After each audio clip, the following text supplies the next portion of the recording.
Halo semua, pernah kepikiran nggak sih, di balik setiap kita bayar ini itu atau transfer duit, ada sebuah mesin raksasa yang jalan terus tanpa henti.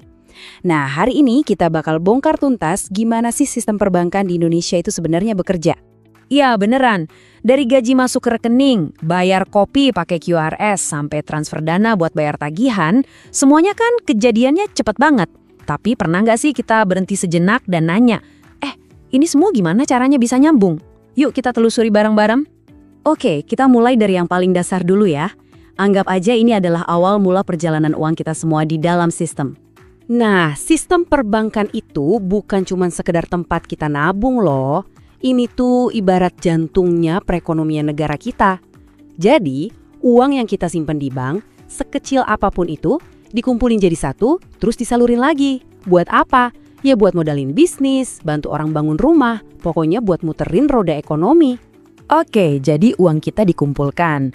Terus tempat kerjanya di mana aja nih? Nah, sekarang kita kenalan sama jenis-jenis bank yang ada di sekitar kita. Secara garis besar, di Indonesia itu ada dua pemain utama. Yang pertama, ya bank umum. Ini yang biasa kita pakai sehari-hari, kayak BCA, Mandiri, BRI. Jangkauannya luas, transaksinya besar, bisa sampai ke luar negeri. Nah, yang kedua, ini ada Bank Perkreditan Rakyat, atau sering kita sebut BPR. BPR ini fokusnya lebih ke komunitas lokal, jadi pahlawan buat para UMKM. Jadi, yang satu buat skala raksasa, yang satunya lagi buat menggerakkan ekonomi dari akar rumput. Coba bayangin deh, duit triliunan rupiah muter tiap hari di sistem ini. Pasti langsung muncul satu pertanyaan gede di kepala kita kan? Siapa yang jagain biar semuanya aman dan uang kita nggak hilang? Nah, ini dia jawabannya. Kuncinya itu kepercayaan. Dan buat ngejaga kepercayaan itu, ada 3 penjaga gerbang utama di sistem keuangan kita. Yang pertama ada Bank Indonesia atau BI. Anggap aja BI ini kayak konduktor orkestra. Dia nggak mainin alat musiknya langsung, tapi dia yang mastiin semua pemain main dengan harmonis. Tugas BI itu bukan buat ngelayanin kita satu persatu, tapi buat jaga nilai rupiah kita tetap stabil, biar harga-harga nggak naik turun gila-gilaan, dan semua transferan kita lancar jaya. Terus yang kedua, ada Otoritas Jasa Keuangan, OJK. Kalau BI tadi konduktor, nah OJK ini wasitnya. Tugasnya yang ngawasin semua pemain, yaitu bank-bank dan lembaga keuangan lainnya. OJK mastiin mereka semua sehat, nggak nakal, mainnya sesuai aturan, dan yang paling penting OJK ini ada buat melindungi kita, para konsumen. Nah, yang ketiga, dan ini mungkin yang bikin kita bisa tidur nyenyak, Lembaga Penjamin Simpanan atau LPS. Sesuai namanya, LPS ini adalah jaring pengaman kita. Perannya simple tapi penting banget. Dia yang jamin simpanan kita di bank itu aman. Dan jaminannya nggak main-main, lihat deh angka ini, 2 miliar rupiah. Itu jumlah maksimal simpanan per nasabah di satu bank yang dijamin sama LPS. Jadi seandainya amit-amit ya, ada bank yang bermasalah, uang kita sampai 2 miliar itu dijamin aman. Ini jaminan dari negara yang ngasih kita rasa tenang yang luar biasa. Oke, jadi kita udah tahu uang kita aman berkat 3 penjaga tadi. Terus gimana caranya tabungan kita bisa jadi bensin buat mesin ekonomi nasional? Yuk kita lihat prosesnya. Prosesnya itu sebenarnya simpel banget, kayak siklus gitu. Pertama, bank ngumpulin semua dana dari kita, para nasabah.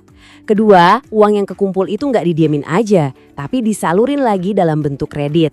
Nah, langkah ketiga, kredit inilah yang dipakai orang buat buka usaha, beli rumah, beli motor, yang pada akhirnya muterin roda ekonomi. Jadi, tabungan kita itu secara harfiah ikut membangun negeri loh. Sekarang, kita nggak bisa ngomongin perbankan tanpa ngomongin soal teknologi kan?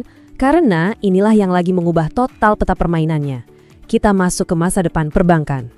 Coba deh ingat-ingat lagi. Sekarang apa-apa ada di genggaman kita. Mobile banking, internet banking, bahkan bayar bakso di pinggir jalan aja tinggal scan QR Eyes. Inilah revolusi digital. Hasilnya, transaksi jadi super cepat, gampang, dan efisien. Perbankan jadi bisa nyentuh lebih banyak orang, dimanapun mereka berada. Oke, kita udah jalan-jalan jauh nih ngebahas sistem perbankan. Jadi intinya apa sih yang perlu kita ingat? Yuk kita simpulkan bareng-bareng. Yang paling penting, ingat 3 serangkaian ini.